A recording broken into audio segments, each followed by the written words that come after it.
Hey guys, and welcome to season 4 of the Yes People podcast. I'm your host, Savia Rocks, and in this season, we get to remember and reminisce back in time with some of our guests like... Hey, we are Entity, and you're listening to the Us People podcast with Savia Rocks. Peace, my name is Oni. I'm a producer-engineer from Queens, New York. Hi, my name is James Green. I'm a TV presenter, sports reporter and journalist. Hi, this is Joy Langley and I'm the author of Navigating Stress. Hey, this is Travis Glossop. I am a creative radio producer for Kiss FM and you're listening to the Us People podcast with Savia Rocks. We highlight the strengths of our cultures, talking about diversity and inclusion and speaking out loud and proud about who we are. I was never that good. I was determined. I had a love for the sport and that always fueled me. At 49, I was seven years post-divorce after 22 years and 3 kids of a marriage. And so I knew that I needed to figure out what was happening for me and why was this such a severe sort of crack in my identity and how I showed up in the world. It's great. I'm glad because I'll be honest, I didn't really work that hard at uni, so it was good to leave uni and really get on it, really because I also, as a person, I think I value productivity. A lot of people live to work. I think I am one of the work to live guys, but because my work is amazing, that's all right with me.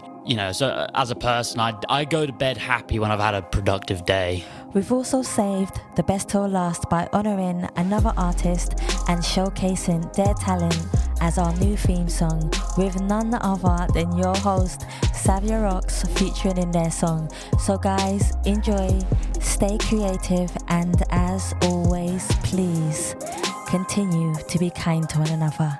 Let's go.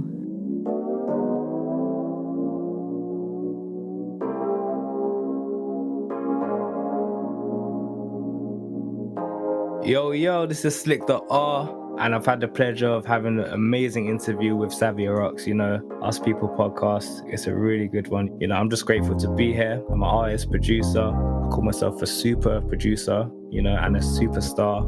And I am going places, and I'm grateful to be here. Hope you enjoy the listen.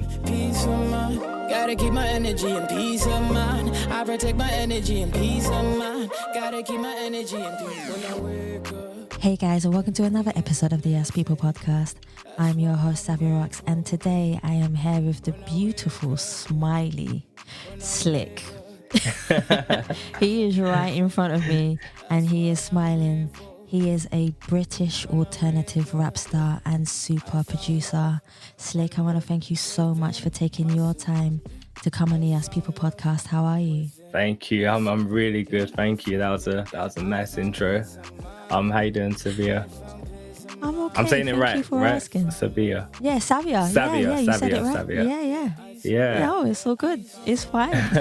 Thank you so much for asking. Not many people do, but when somebody does ask, I appreciate it. I'm doing good. Good. It's nice to have you on the show. So let's talk about you, Slick. Yeah. Because I've had the humble chance to listen to your music, listen to your interviews, go on your YouTube, and see so much stuff that you have done and things and places that you have gone to.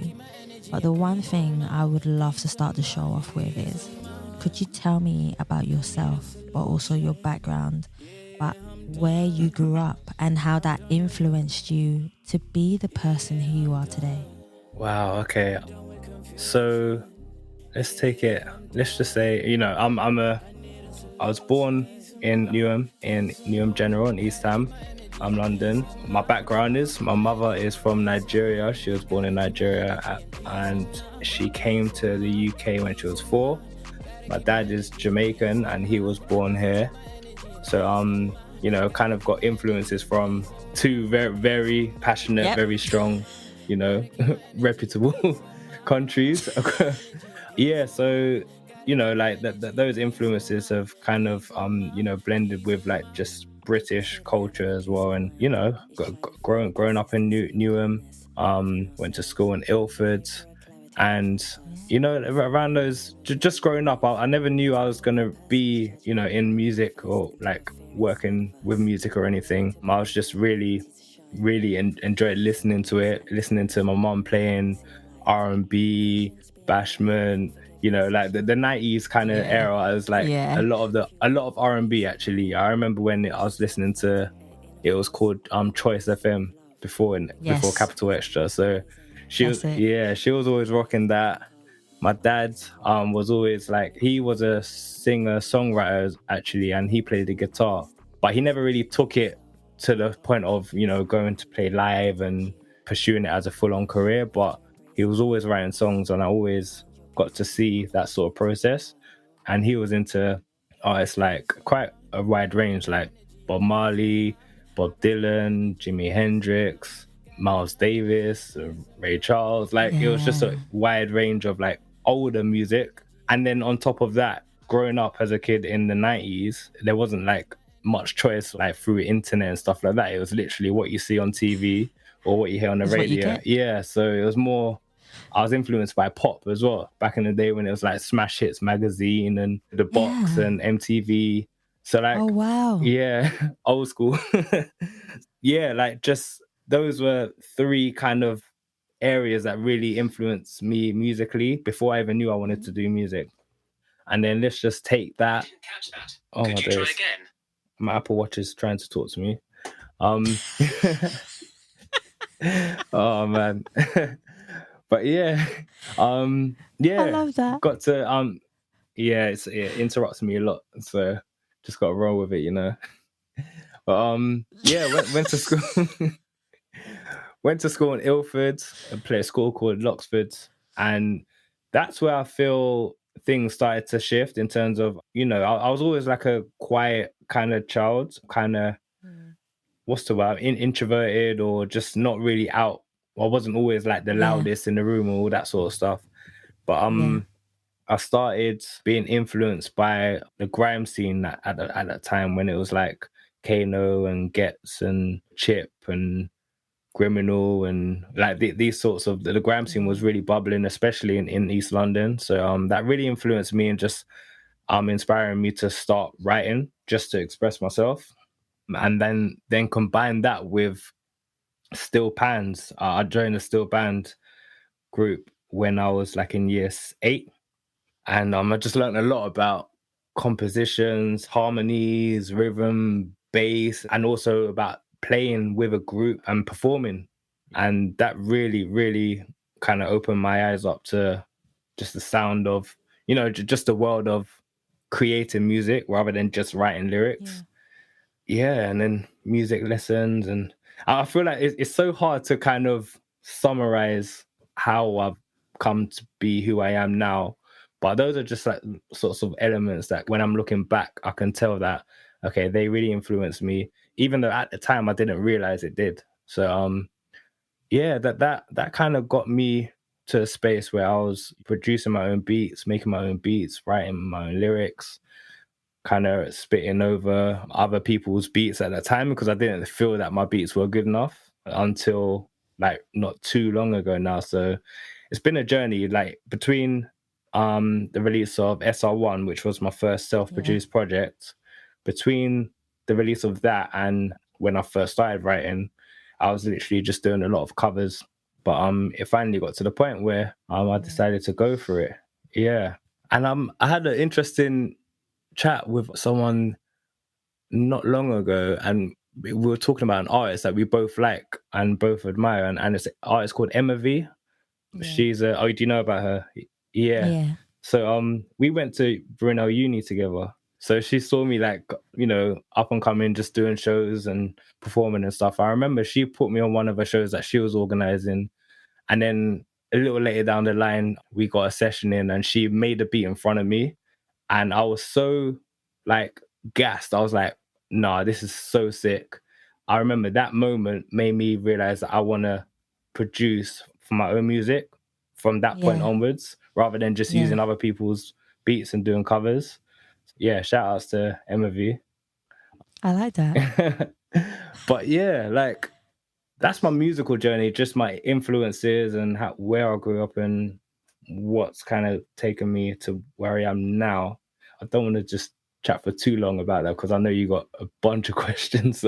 No. Listen, this is your platform for you to be authentically you. I do have one that connects with that question though, which Okay. is, can you define who you are as a person? Who do you see when you look in the mirror? But on the flip side of that question, has there ever been a time where you have looked in the mirror and not recognized the person staring back at you? How did you manage to transform and be that person, but also come back to being the person who you want to become now? Wow. That is really deep. That's really deep. I don't know if I'm going to answer it exactly if I'm going to answer every point you just asked there, but like when looking at myself in the mirror, I see Ashton. That's my real name. But it's still a journey. It's still a journey of like just still understanding myself. And I rarely just stare into the mirror and then look deep into my own eyes. But when I do, like I just recognize that I'm still understanding who I am, full stop. I realize that I do separate myself as Ashton, me, with my music name, my self-expression. It's like my alter ego. I don't know if there's a better term for that. No, that's perfect. But I do recognize that there are multiple sides to me. So SlickdotR is the expressive, the confident, the artistic. I think it's an extension of me. And Ashton, when I really deep it, like Ashton is also, it's not just me alone. It's like Ashton is the name I was given, the person I've been kind of molded to be, because when you really deep it, when you're born, you got your parents or whoever's bringing you up, they're showing you the way through their eyes and from what they know. And, you can only be led by the people immediately around you at a young age anyway. And then the more people you meet, the more people you're influenced by and so on. But at the core of it, you're like me, I was given a name and I was this person, but I feel like SlickdotR is me giving myself a name and deciding that I want to go down this path. So I recognize that there are those sides to me. That I know that doesn't answer your question directly, but that's what it kind of made me think about there. No, that's whenever I ask someone a question, I always love the answer they give me because it's authentically coming from a good place of how they feel at that specific moment in time. And for me, that's good enough because in life, we're always changing. So if I was to ask you that question again, maybe in 2 years' time, you would have evolved and your answer would have been different. So just at this present time, Slick, you're just feeling how you feel right now. And that is it's perfect to me. It's totally perfect to me. Could you break down for me how music emotionally helps you physically, mentally, and even spiritually? Okay, let's break it. So we got the 3 parts. This is how what it means to me and how it affects me. So physically, it energizes me. Just creating music is really energizing. You know the ones, I'm not in music full time, so long day working and stuff. And then, it's a late session. You feel tired, but no, once you get into the studio or you get into the zone, like you tap into a source of energy. And I think it's the vibrations that are moving through you and I physically feel energized. And then, when performing it, it's a similar kind of thing. I'm letting out energy, but I receive it back from the, people who are in the crowd. And so it's just a transfer of energy and there's a lot going on. So physically, it's energizing. Mentally, it's therapeutic.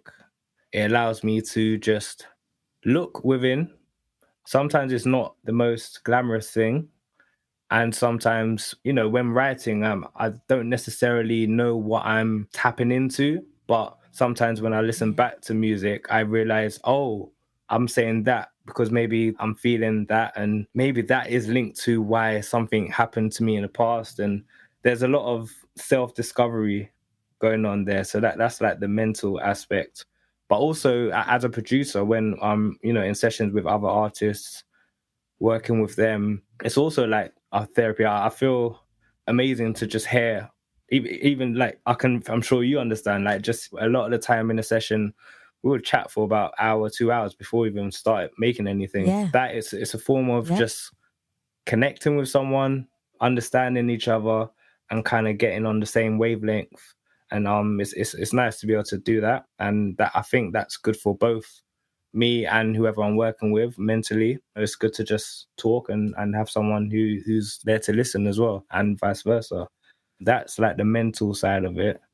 And then spiritually, I feel like spiritually it's kind of a mix of both. It's like a blend of both, because the vibrations, the frequencies, the way it's all put together, it hits you it energizes you, and it makes you feel a certain way that it's hard to explain, but you just know, your intuition knows when it feels right, and you don't need to try and explain it too much. Like people, you know if you know, kind of thing, those are like the three kind of ways music affects me. I like it. Yeah, I like it. How would you describe your music compared to the music that is already out there? What would you say is your niche? And also, how would you say that you are different to every other artist that is out there? Yeah, so this is one where I've gone on a journey. I know that right at the beginning I was emulating people who inspired me, but I'm happy that on the journey that I've been on so far, and I feel at this point right now, I feel really like I've got to the point where I know I'm truly an expression of myself. And obviously, you do get inspired by other people as well, but I know that there's no one who can do what I can do, kind of thing. I've got to that point of confidence and understanding of what I am, who I am as an artist. Like, kind of what sets me apart, though. See, this is the thing. Like, I call myself an alternative artist, rap artist, because the music I make is so varied. Like, you can't really, if you hear my album that I've got kind of ready, you can't really place it in one box. Like, I guess the only thing that you can really use to kind of put it in one area, it's called it rap. But rap isn't a genre. True. Rap is what you do in hip hop is a genre, pop is a genre, R&B is a genre, but you hear people rapping in all of those genres, So like, exactly, rapping is something you do. So I think all that, just combining like my whole experience and all of my influences, I know that no one's been on the exact same journey, and I know that, as someone who can produce and create their own kind of universe and sound and mood, and then add my own individual experiences and feelings, there's no way it can possibly be the same as anyone else. So that's what really makes it unique, so that's what makes it unique, really. So now I'm just in a space where I'm just trying to, not even trying, like planning to, when I get this project out, when I start releasing more and more singles, and it's just about connecting with people who they feel like they're on the same sort of wavelength. I know that everyone's got their tribe and everyone's got people who can kind of get them. So I'm just in that sort of space now. I like it. From your videos, it seems like you've got people who are jumping around with you and feeling your vibe, and who, the friends that you call family. Yeah. And I can see that vibe in what you do. So let's talk about some of your tracks. You can tell me whether I've got them right, okay? Yeah. So I was listening to some of your music. So I actually went on SoundCloud and Apple. Okay. To listen to some of your music. And Don't Play Games, Alone, Reload, Don't Lie, What Do They Know, Pressure. All these are very, very potent titles. Yeah, they're very distinctive titles. Even me as a writer, I pay close attention to titles because they say a lot about a person and how a person is feeling at that present moment in time when they are writing. Yeah. And the title that you give your song is the energy that you will give the world, that the world will feel through just your title, enabling them to pick it up and tell you whether or not they'll like the song even before they hear it. So these are things that I always share with people when I'm talking to them. So please run me through some of your songs, even the lyrics, even if it's a snippet of each of the lyrics that you would like to choose that mean a tremendous factor to you of why you wrote them and the emotional content of what it done for you at that specific time when you did write it. Wow, yeah. So just to respond to what were you saying there, I haven't even thought about how like direct or like you said potent the titles are. I think I just like I never named the song before the song's complete. It's you know what it feels like or what where, and they are quite direct kind of names, and they're not really mysterious, so it's quite clear. But at the same time, when I look at my lyrics, they're not as direct, which is kind of interesting because I know that I'm still on a journey of opening myself up even more. So like in the music that have already released, I know I'm expressing certain things, but I'm not making it explicitly linked to specific things that have happened. They're kind of like half open ended, so it can be interpreted in different ways. But there are sometimes things I say that are direct, but a lot of the time it varies, you know. So it does contradict with just how clear the title of the songs are, which is interesting. I haven't thought about that before. But in terms of like lyrics, some lyrics that kind of stand out, like I've got this track called Really Talking, which is the first track on SR2. And one of my favorite lyrics on that is it's just one line. It's like, born alone, die alone. I'm a man, so cry alone. Hold it in with styrofoam and spill it on the microphone. And like that line has always been one of my favorites. It's like it's just an expression of society and has a certain expectation on what a man is supposed to be and how he's supposed to handle certain things, and taught not to be too emotional and just taught to just hold things in. And you know, like I'm saying, cry alone. Like you don't want to cry in front of people because it shows a sign of weakness. But I think I'm a person who does hold things in. So I'm grateful that I've kind of found a way to channel this energy. And that's why I say, you know, spit on the microphone. And yeah, that line in particular is one of my favorite ones because I think that kind of explains that really quite clearly, which is cool. Yeah, I can't, off the top of my head now, I can't really think of too many others, but you're just gonna have to have a listen to the other ones, you know. No, that's right. That's why I thought, let me ask you which one you would bring up that would be your favorite. And it's true what you're saying. One thing I always say to people is that regardless of man or woman, to me, and this is just my opinion, I feel that crying isn't a sign of weakness. I feel it's a sign of strength because you are able to let go of things. Crying helps you let go. And that's kind of how I see it. But you are right that society has this stigma, especially on men, that you're not allowed to cry or you're not allowed to be who you are. And I think that's why a lot of men's mental health plays a huge factor in who or what they do to themselves. So that's so true. I'm glad you said that, especially coming from you. I know a lot of people will relate to that. So my next question for you would be, if there was one song that was the soundtrack of your life, what song would you choose? And why would you choose that particular song? Wow.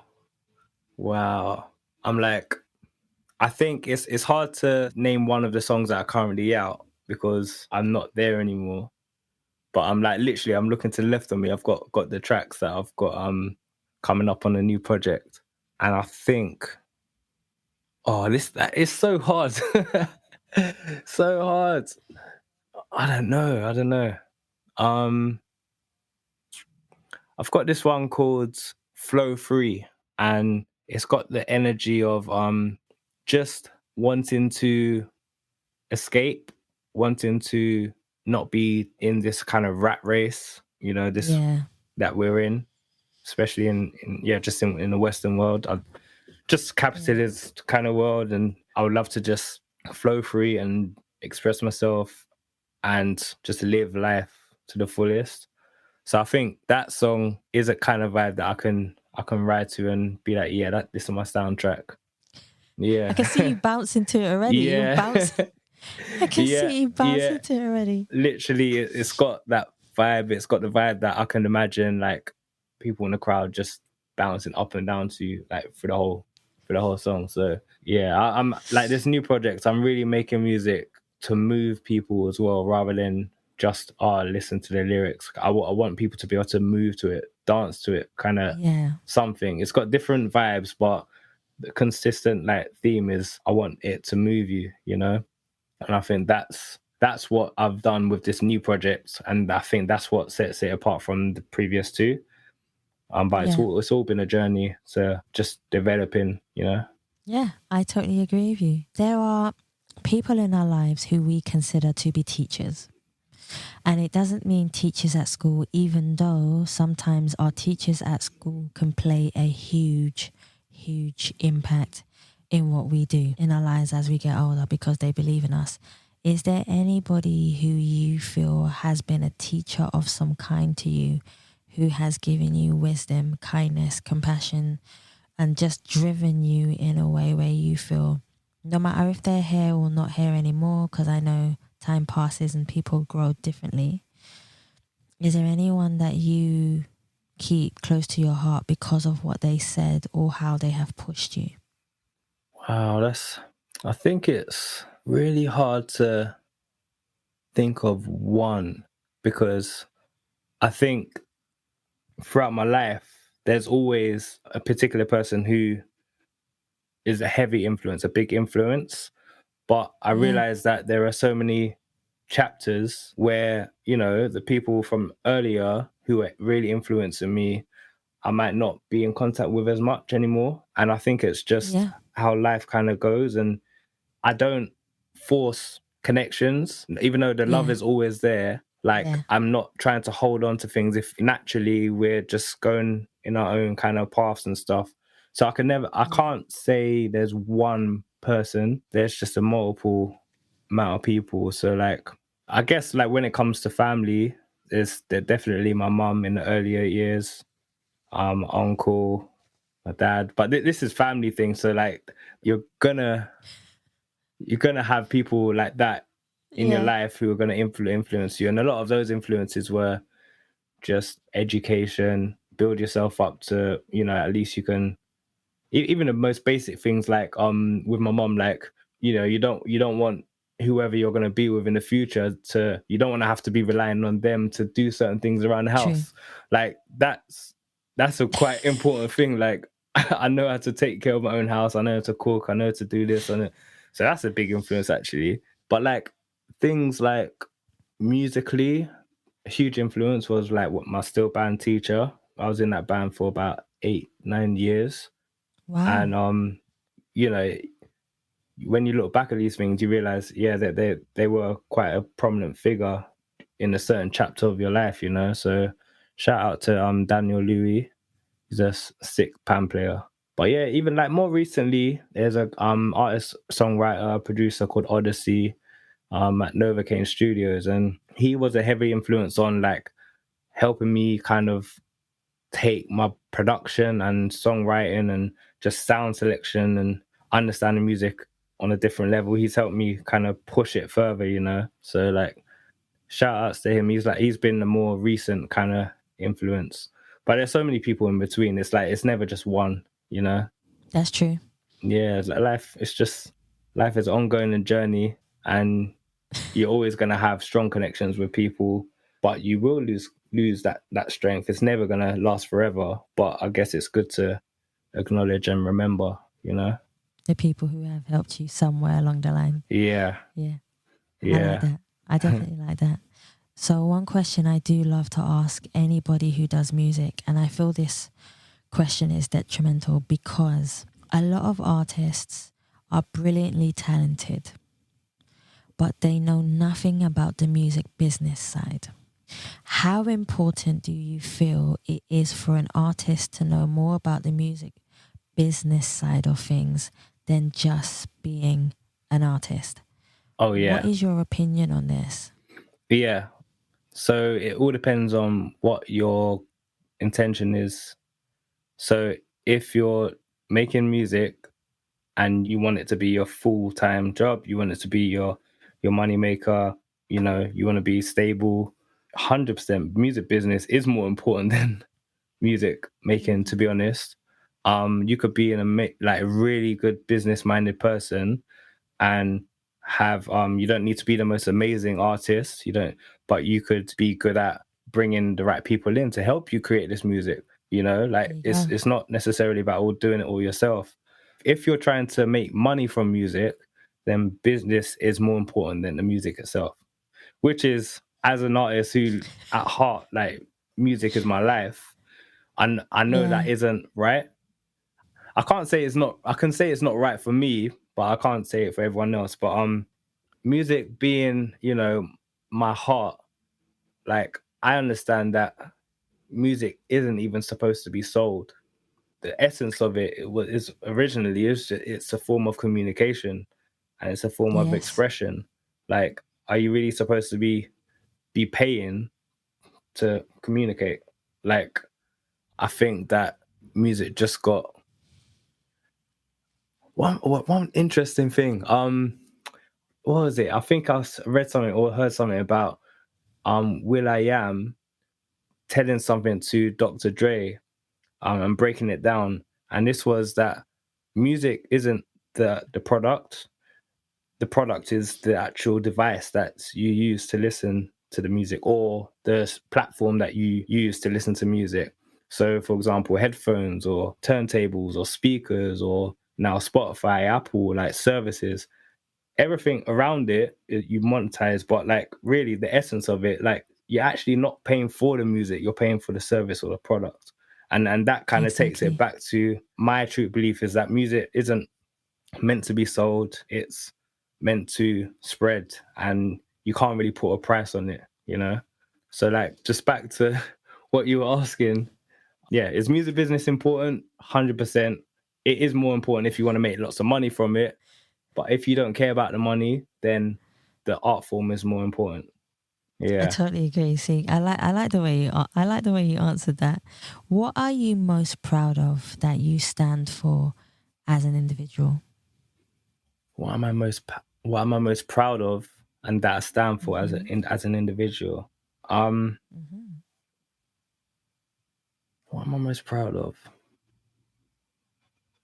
Why is this one feels like harder to answer for some reason. There's a lot of stuff like me personally that I'm still on a journey with. I think I can't speak about myself in terms of being proud, but I can speak about the world.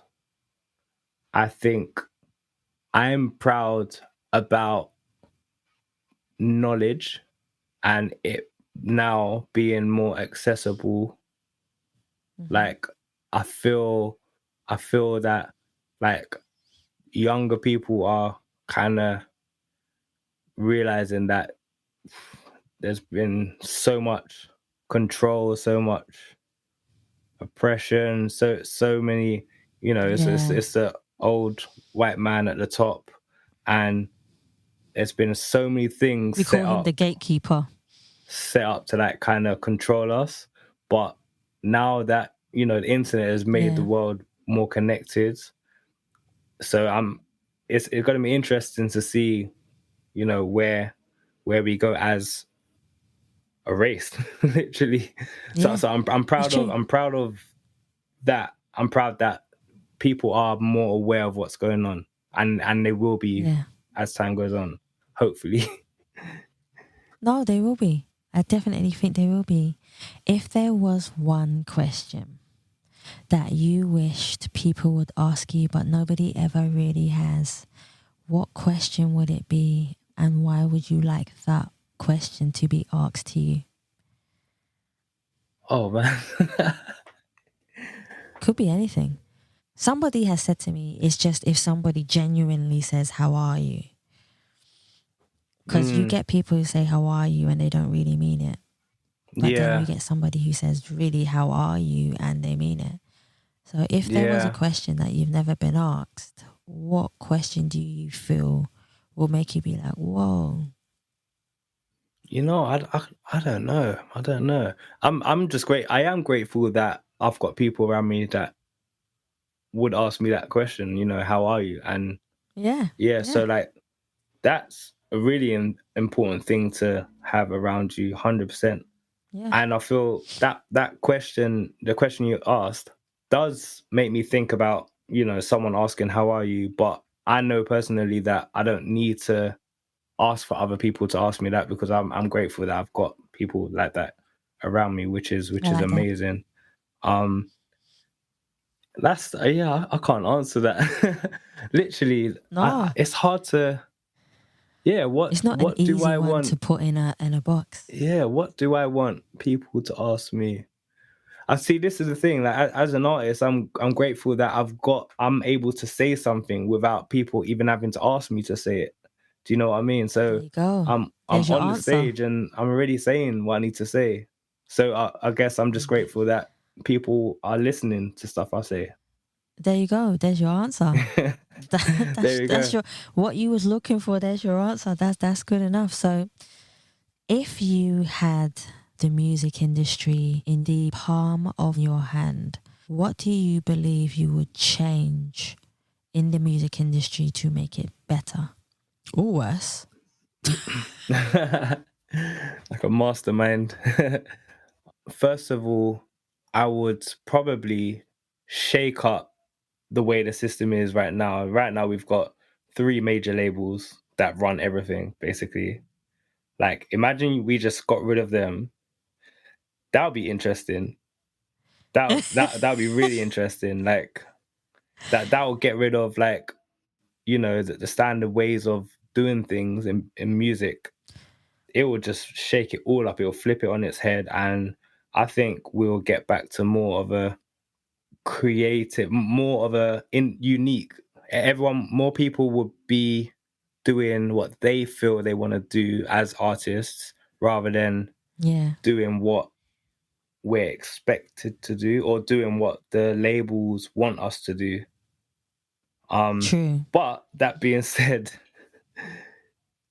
you know, just media in general, you know, like the majority of people who are consuming this are doing it passively. And I find it funny still to this day, like when I meet some people and I ask them, "Oh, what music you're into?" They're like, "Oh, I just whatever's on the radio," like kind of thing. Like, so it's like there's some people who don't really care about having unique music. They just want to hear this what is familiar, and to be honest, it does give them comfort. I guess it's like watching a film, a Disney film that you've seen so many times, but you like rewatching it because there's something nice about knowing what to expect. So maybe everyone has got their purpose, you know. But I would take away the top 3. I would take away the 3 majors, because that would be interesting. That would. I was actually going to say to you, do we even need a record label anymore? Because there are so many talented, business-minded artists out there, business-minded songwriters, business-minded producers out there who are doing it for themselves without a record label. So me personally, I don't think we need a record label as much as we think we do. But I feel because media has made us think that we do, and they have the power that we think in our minds that yes, we do need a label, when actually if we give ourselves the knowledge, and knowledge is not money that is power, it's actually wisdom and knowledge that is power. So if we just knowledge ourselves up as you do on your journey, you will find that you might not even need one when you get there. So that's definitely something I love to share with everyone too. So I only have one more for you actually no, I've got 2. I'm going to give you 2. Okay. So my second to last one for you, Slick, is when you decide that you are at a point where you feel you are successful enough for you to stop doing music, what would you like your legacy to be? But also, how would you like people to remember you? Okay. First of all, I don't think I'll ever stop doing music. I'll stop when I'm dead. I like that. Literally. Stop when I Yeah. did. Literally, it's like going back to what I was saying. What music is? Music is expression. Music is communication. So I'll stop expressing myself and I'll stop communicating when I no longer can physically, or I like that. But in terms of the legacy, what I want to leave behind, how I want people to view me, I want to affect people in this way. I want to encourage, inspire, and energize people and make people feel good. I'm also like I'm like a daydreamer. I live in the future. I like that. It's a Yeah. form of escapism as well. I That's like true. that. Just like watching a really cool movie or just closing your eyes and listening to music. It's a form of escapism. That's how I enjoy it, and I would love to be able to say that people can do that listening to my music and seeing it live. Just whatever's going on in the world, at least for a certain moment in time, you can just escape. It's like going to sleep and dreaming. You go into another place. Like, Yeah. I would love to have that effect on people. And so in order to do that, I just need to keep putting out more and more music, keep doing music that feels good to me, keep getting better at it. Yes. Have a lasting effect and a huge catalog that people can dive into way in the future. That would be cool.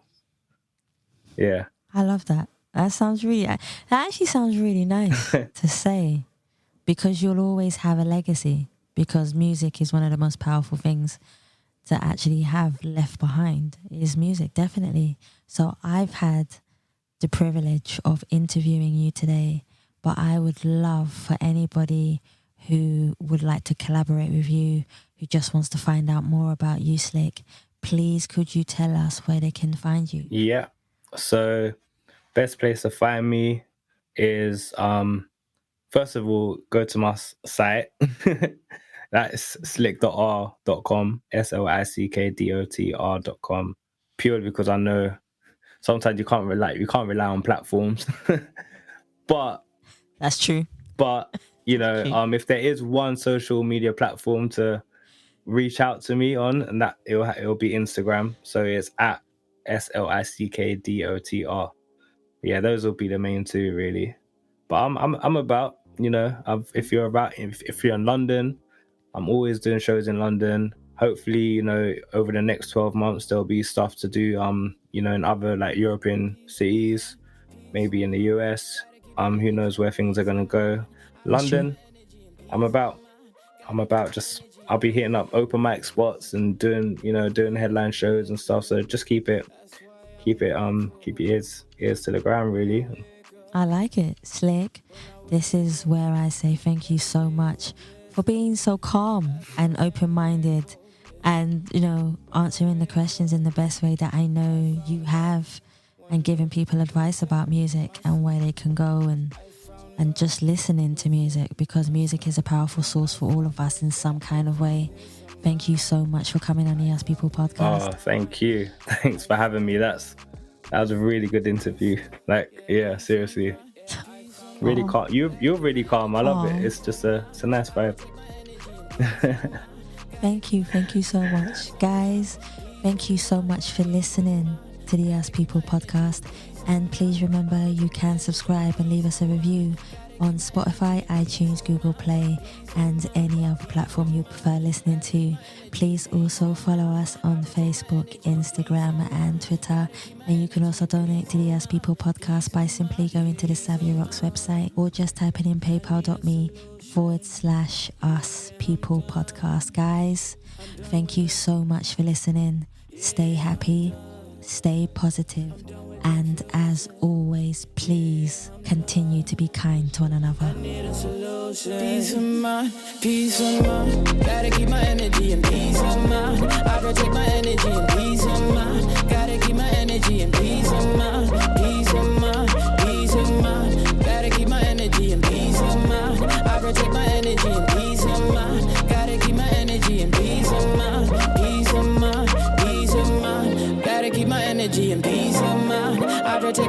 energy and peace of mind. Gotta keep my energy and peace of mind. Peace of mind, peace of mind. People say that having a peace of mind is trying to find a consistency of calmness within ourselves, to crave for a clarity that drives us through our emotional journey of life, to never let a person's judgment manifest into a fear inside of us, learning to believe in our ability to shine through the darkest moments and tunnels when we cannot see the light. Patience being our light for forgiveness and strength, to believe in our destiny. If you want real peace of mind, one needs to stop fighting their inner thoughts and embrace them with love, because love is the most amazing and beautiful strength that we have to conquer our peace of mind.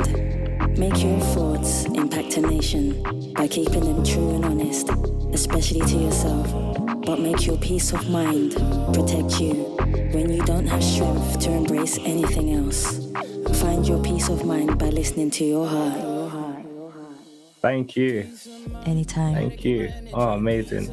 I'm gonna let Duke know that this went really well. Thanks to Duke. I didn't even mention Duke, but yeah, thanks to Duke for connecting us. I should have done that. I didn't think about that. Gotta keep my energy and peace of mind, peace of mind, peace of mind. Gotta keep my energy and peace of mind. I protect my energy and peace of mind.